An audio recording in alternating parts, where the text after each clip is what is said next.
Okay, so today we're going to be talking about the guard. Yes, I have a different background behind me here. Yes, I'm now looking up at you rather than down at you. But we need to talk about what's going on in VCT Americas because yesterday this was tweeted out. Competition update. After several months and rounds of communication with the guard, the organization has failed to meet the deadline to agree to the team participation agreement for VCT Americas. As a result, the guard will not be participating in the 2020 for VCT Americas League. No team will be promoted to the VCT Americas, and the league will field 10 teams rather than the 11 for the upcoming season. So this is obviously a humongous, massive news, and obviously the community has kind of been freaking out about it. Apparently the guard players only found out about this when the tweet came out, which is even crazier perhaps.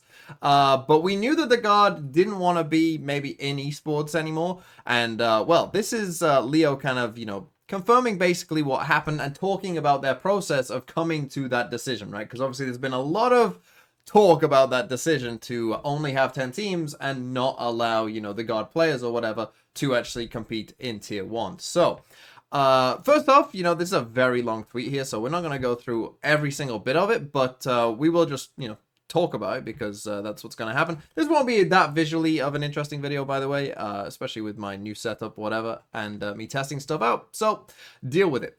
Anyway, basically, they talk about how, for every team that qualified for Ascension, they signed an agreement with them prior to the start of the tournament. And then, when they saw who won, it was the guard. And, they were like, okay, guard, now you do the next steps, the follow-ups to get you into the league that, I'm sure the other two teams, Bleed and Gentlemates, have done. And the guard don't want to be a part of esports anymore. So they're just like, no one works here anymore, bro. Who are you reaching out to? That email doesn't work. Which obviously meant they had a decision to make. Now, they talk about the different options, that they considered. So they considered 3 different options. Allow the 5 players of the guard to be picked up by a new org, promote the Ascension runner-up, who would be M80, or not promote any team. And obviously they decided on the latter one. So now let's get into like why they did, not promote any team and, why they didn't pick the others. So, with the way our path to pro is designed, it's fair to assume that a free agent team might eventually get the challenges and even win Ascension, right? So this is something that definitely could have happened at any time. Could have happened in this first year. Turtle Troop were a free agent NA org, right? And there will be ones in the path that get probably pretty far, and for Riot, the spots go to an org. They don't go to the players, right? The guard, for instance, or like Gentle Mates now, could literally get rid of their whole team, right? They could just cut their whole team, sign a whole new team, and just go from there. And they would still own the spot. So it's not the players who own the spot, it is the org. So if you were a free agent team, and you did make it, Riot, basically what he's going to say here is that they would help them find an org, basically. And it essentially would be kind of a bidding war to just get into the International League, which would be kind of crazy if that did ever happen. So yeah. They say that if a free agent team did make it, Riot would then support them to find an org that would support them in the International League. But they say that this particular situation is different, since this team did play 4 challenges and Ascension under the guard banner and became free agents after the fact. Allowing the acquisition by a different org now opens the door for slots in VCT to be sold, which we do not allow. We'll come back to that point a bit later, right? Okay, the second solution we considered was promoting the runner-up M80, however, that would also create questionable precedents. The point of Ascension is to reward performance, and as great as talented M80 is, qualifying a team that didn't win the tournament defeats that purpose. Promotion is earned in-game, not out of it. Okay, and then it ends with very disappointing on behalf of the players who competed the whole season and won't be able to qualify as a team due to circumstances that is beyond their control. As painful as it is to make this decision, we have a responsibility to protect the integrity of the sport and always do what is best for the long term. Now, here's the thing. Let's talk about some of these little things that they've said just there. Let's start with, I think, the easier one, which is the M80 stuff, right? Like this, I just agree with, right? Why should M80 be involved, right? Unless M80 was going to be the org that signed the guard players and the guard team, why should it be them, right? Like, they didn't win. Yeah, they came second, but, the point wasn't finish second and hope that the other team can't make it. Like, your team didn't do enough, and it would be kind of a spit in the face to maybe some of those guard players. If those guard players didn't make it into tier 1, and then the team that they beat did, like, that's still going to leave a sour taste in people's mouth. It's not a good solution by any means, right?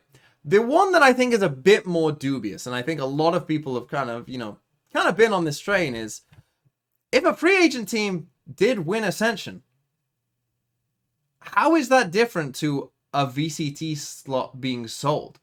Right? Like, as if there wouldn't be a massive bidding war between teams. Yeah, Riot can say they could, help them find an org that they might like, and I'm guessing that the free agent players and Riot would have to agree on an org, probably.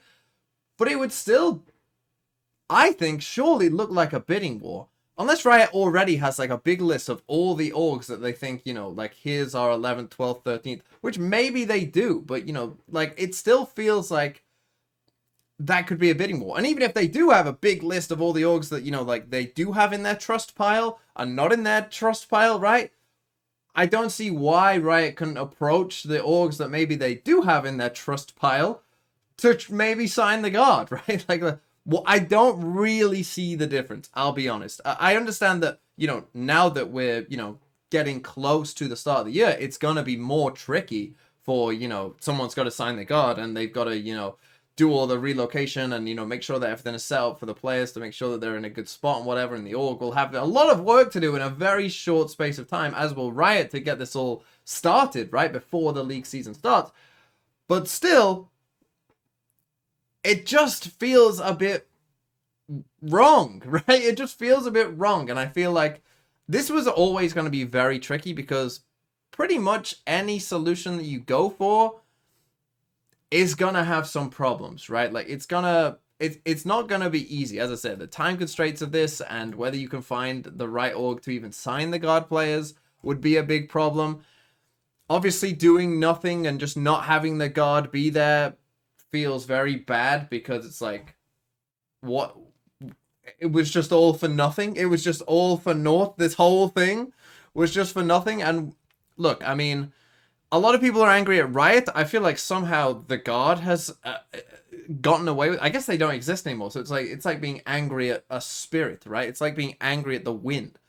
Like they don't exist. Like, well, I guess the wind does exist, but you know what I mean, right? It's like you can't really be angry at the god because they just don't exist. It's like it's like that meme of the person just disappearing. That is the god, and I'm not sure that Riot would have ever expected that someone would do that, right? Like, why wouldn't you want to compete in a league where Riot will pay you to be in it? And it's one of the biggest esports, like, what are you in esports for? I don't think they would have expected, well, the org that wins Ascension is going to just not want to be in esports anymore, right? That's a very rare thing to have happen to them, which is unfortunate. And I know that a lot of people are mad, and I think the ideal situation would have been that maybe, the guard players could sign with some other org, and there would be kind of some way of figuring that out. I agree that would be basically selling off a spot in the VCT. Like, it would be, but I don't really see how that's different to the free agent team doing it either. So, yeah, it's a difficult situation.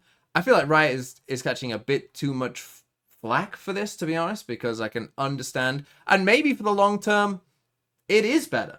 Right? Maybe it is better that in the long term, this is the correct solution. Because next year, they'll probably just promote 2 teams next year, right? And everything will be back to normal. And hopefully for the guard players, that at least most of them, we already know that some of the guard players were already fielding offers from other teams. So it's probable that, those players, especially being free agents with no buyouts, and, a lot of teams in America is wanting to downsize, like, they probably will, most of them, get onto a team, but still, it's going to suck for those who don't, and it's not an easy situation whatsoever. And yeah, I know that a lot of you guys in the comments will probably be pretty angry. I don't really know what there is to do about it. I don't think Riot's going to change their mind. Again, if they've already made this decision now, the longer that this goes on, the less time there is to kind of sort it out anyway. So it just becomes even less likely as we go forward. So if this is what they've decided, I highly doubt that they would change their mind. And yeah, this is kind of part of the problem with this Ascension system, I guess, in that, what happens if there is an org that they just really don't want in? What happens then? Right? What if there is, like, again, would they just say no? Unlucky, sign with a better org? Like, it's such a weird thing. And yeah, I don't really know. There's no real correct answer to this, I don't think, to be honest. But it definitely sucks, and it sucks for, you know, the players of the God. It kind of sucks for everyone in Americas, because it means that there's 5 less slots in Americas this year, right? So kind of sucks across the board for everyone there. And yeah, there really isn't much else to say. I'm interested to see what people think in the comments. I'm hoping that my comment section here below this video will be a bit more nuanced and understand that, you know, that kind of no solution is good to this. But I am interested to see what you guys think. I assume that most of you probably would think, like, the best solution is probably for the God players to sign with another org and then just let that org in. But it is what it is. I don't really know what else to say.